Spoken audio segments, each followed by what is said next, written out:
Hello दोस्तों, आप सभी का स्वागत है मेरे यूट्यूब चैनल में। आज की कहानी है इश्क की तड़प भाग 16।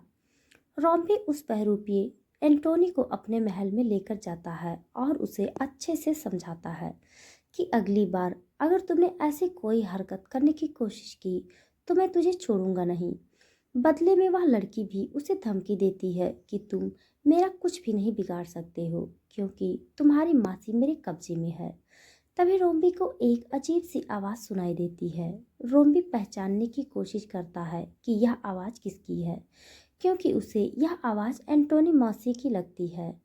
वह बार बार उस लड़की को गौर से देखता है कि कहीं यह लड़की मुझे फंसाने का काम तो नहीं कर रही है, पर ऐसा लग रहा था जैसे यह आवाज़ सिर्फ रोम्बी को सुनाई दे रही थी।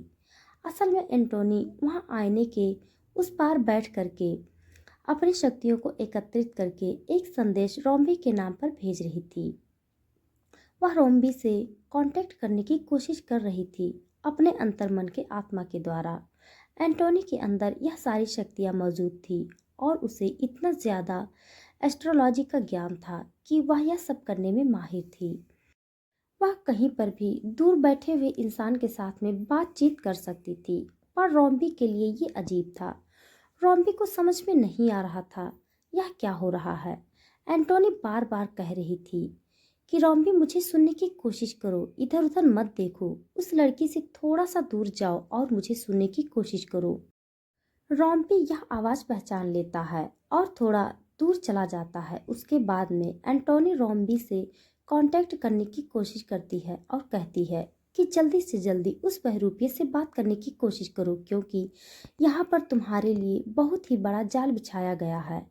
अगर एक बार भी तुम इस आईने के अंदर आए तो यहाँ से अब जीवित बाहर नहीं जाओगे, और एक बार तुम मृत शरीर के अंदर प्रवेश कर गए तो तुम जीवित इंसान से कभी शादी नहीं कर पाओगे। तुम निया से शादी नहीं कर पाओगे।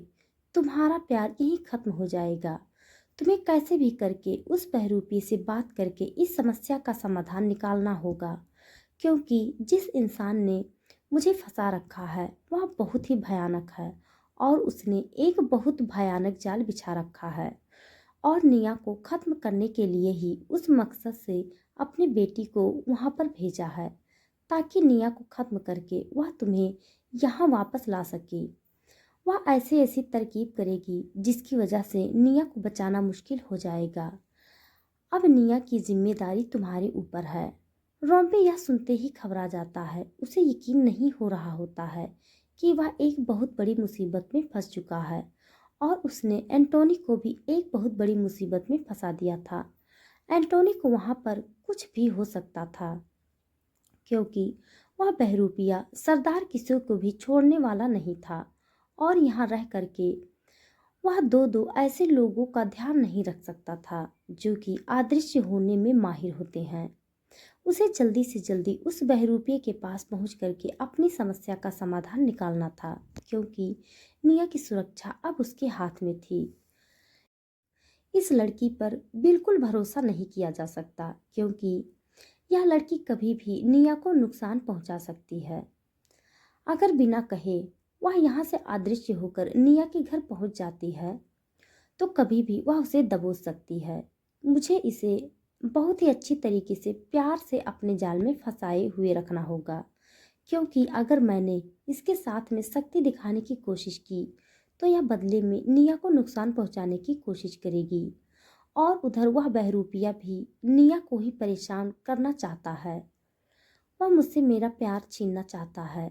अब रोम्बी एक ऐसी मुसीबत में फंस चुका था जिससे उसका सलूशन उसे समझ में नहीं आ रहा था कि वह क्या करे।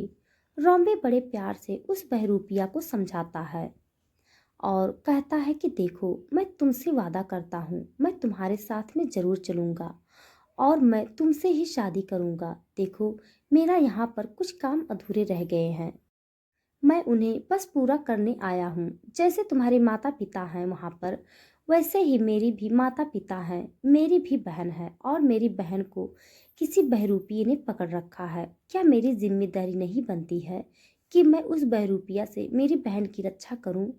और रही बात निया की, तो मैं वादा करता हूँ कि मैं निया से शादी नहीं करूँगा, लेकिन निया की फैमिली भी मेरी रिश्तेदार हैं, तो मुझे उनकी देख-रेख करनी होगी।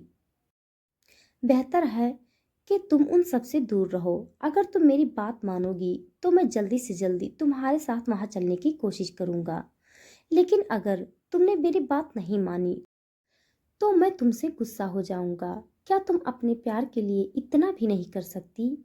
यह सुनकर के वह लड़की पिघल जाती है और उसे गले लगा लेती है। रोम्बी को उसका गला लगाना बिल्कुल अच्छा नहीं लगता, लेकिन उसके पास में कोई और उपाय नहीं होता है और उसे कहता है, अभी मुझे बहुत ज़रूरी काम है, तो तुम्हें बस यहीं पर रुकना है। वह लड़की अच्छे से बेवकूफ़ बन जाती है और रोम्बी को जाने के लिए कह देती है और वादा करती है कि अब वह किसी को भी परेशान नहीं करेगी, क्योंकि उसे रोम्बी पर पूरा विश्वास हो गया था। वह यहीं पर उसका इंतजार करती है। रोम्बी तुरंत वहां से निकल जाता है और अपने घर की तरफ बढ़ जाता है। इस बार उसे उस बहरूपी से मिलना होता है जो कि ऐना के साथ में होता है। वह जानता है कि ऐना कभी नहीं मानेगी, लेकिन कुछ न कुछ उसे तरीका निकालना ही होता है। उसके पास में ज़्यादा समय नहीं होता है। एंटोनी भी खतरे में होती है और निया भी खतरे में होती है। रोम्बी घर पर पहुंचता है। सबसे पहले वह ऐना के कमरे में जाता है। ऐना सो रही होती है। वहां पर वह बहरूपिया नहीं होता है। यह देख करके रोम्बी को तसल्ली होती है। रोम्बी ऐसे ही ऐना के कमरे से बाहर निकलता है तो रोम्बी के पिता बाहर उसका इंतजार कर रहे होते हैं।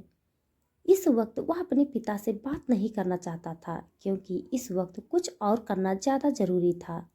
लेकिन रॉबी के पिता उसे रोक लेते हैं और मम्मी को अपने पास आने के लिए कहते हैं।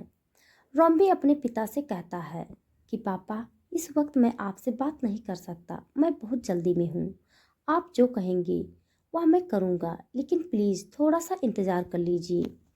रॉम्बी जा ही रहा होता है कि रॉम्बी के पिता उसका हाथ पकड़ लेते हैं और उसे कहते हैं, 2 मिनट यहाँ रुको, मुझे तुमसे ज़रूरी बात करनी है, मैं इंतज़ार नहीं कर सकता। और यह क्या लगा रखा है तुमने? तुम्हारी न आने का पता है न जाने का पता है। कभी तुम रौनिक के ऊपर हमला करते हो, तो कभी तुम निया से शादी फिक्स करने के ऊपर गुस्सा हो जाते हो। मुझे तुम्हारा एटीट्यूड समझ में नहीं आ रहा है। अगर तुम्हारे पास समय है तो प्लीज मुझे समझाने की कोशिश करो कि आखिर तुम चाहते क्या हो। पापा, आपको नहीं समझ आ रहे हैं जो मैं आप सब लोगों को समझाने की कोशिश कर रहा हूँ। देखना, एक दिन आप सब लोगों को बहुत पछतावा होगा, पर ऐसा नहीं हो मेरी फैमिली को सफ़र नहीं करना पड़े। इसी के लिए मैं सारे इंतज़ाम कर रहा हूँ। अगर आपको मेरे ऊपर ट्रस्ट है तो आप मुझे इस वक्त जाने दीजिए, मेरा जाना बहुत ज़रूरी है। और हाँ, अगर आप मुझसे प्यार करते हैं या फिर आपको मेरे काम में थोड़ी सी भी सच्चाई नज़र आती है, तो प्लीज़ मेरे लिए निया और मेरी शादी को थोड़े वक्त के लिए पोस्टपोन करवा दीजिए। यह मेरे लिए आपका बहुत बड़ा एहसान होगा। तभी अचानक से रोम्बी की नज़र दरवाजे से आते हुए रौनिक पर पड़ जाती है। वह तुरंत अपने पापा का हाथ छुड़ा करके भागता है और वहीं की वहीं दरवाजे पर रौनिक को पकड़ लेता है।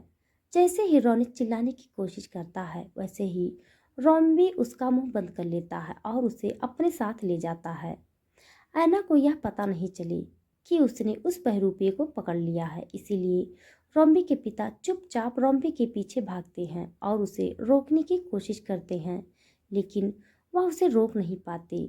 रोम्बी चुपचाप से उस बहरूपी को अपनी कार में बिठाता है और उसे अपने साथ में ले जाता है। रोम्बी के पिता सोचते हैं कि सच कह रहा था, वह उसकी मानसिक हालत ठीक नहीं है और इस वक्त निया और रोम्बी की शादी करवाना बहुत ही खतरे का काम है। बेहतर है कि रोम्बी को पूरा समय दिया जाए ठीक होने के लिए, पर यह बात वह मिस्टर विल्सन से किस प्रकार करेंगे, यह सोचना बहुत ही मुश्किल का काम था। उन्हें डर था कि कहीं वह रौनिक को कुछ कर ना दे। अगर गुस्से में उसने रौनिक को कुछ कर दिया तो ऐना को संभालना मुश्किल हो जाएगा, वह भी ऐसी हालत में जब वह प्रेग्नेंट है। रॉम्बी उस बहरूपिया को ले जाकर के एक सुनसान जगह पर रोक देता है, लेकिन गाड़ी को अंदर से लॉक कर लेता है क्योंकि उसे पता होता है कि वह भागने की कोशिश करेगा। वह बहरूपिया रॉम्बी से कहता है कि तुम चाहे जितने भी कोशिश कर लो, लेकिन तुम मुझे यहाँ से भगा नहीं सकते जब तक कि मैं अपना मकसद पूरा नहीं कर लेता। आज रॉम्बी उसके ऊपर गुस्से से पेश नहीं आ रहा होता है। रॉम्बी भी उसे समझाने की कोशिश करता है, देखो हमें शांति से बात करनी चाहिए। अब मैं वह जान चुका हूँ जो तुम नहीं जानते हो। तुम यहाँ क्यों आए हो, किस लिए आए हो और उसका पीछा करने का क्या कारण है, वह सब कुछ मैं जान चुका हूँ। लेकिन तुम अपने पिछले जन्म का कर्म नहीं जानते हो, इसीलिए मेरे पीछे पड़े हुए हो।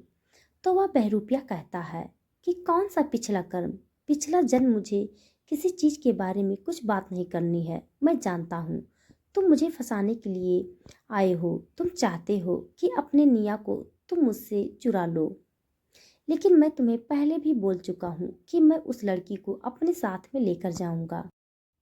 तुझे इस जन्म में भी कभी भी उसका प्यार नहीं मिलेगा, यह तू समझ ले। रॉम्बी कहता है कि देखो, पिछले जन्म में मैंने तुम्हारे साथ जो भी कुछ किया, मैं उसके लिए बहुत शर्मिंदा हूँ और मैं कभी अपने आप को उसके लिए माफ़ नहीं कर सकता।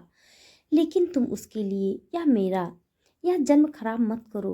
तुम मुझसे जो भी कहोगे मैं वह सब कुछ करने के लिए तैयार हूँ, लेकिन तुम मुझे इस तरीके से बर्बाद मत करो। तो वह बोलता है कि ठीक है, फिर निया को मुझे दे दो और तुम आज़ाद हो। उसके बाद तुम्हें कोई कुछ नहीं करेगा, कि मैं तुमसे वादा करता हूँ। यह बात सुन करके रॉम्बी को गुस्सा आ जाता है और उसकी आंखें लाल हो जाती है। वह उस पर वार करने ही वाला होता है कि फिर उसे अचानक से याद आता है कि यह फिर से वह गलती करने जा रहा है जो एक बार वह कर चुका है। तो दोस्तों, आज के लिए बस इतना। इसके आगे का भाग जानने के लिए आप हमारे साथ बने रहिए। हमारी कहानी आप सबको कैसे लग रही है, कमेंट बॉक्स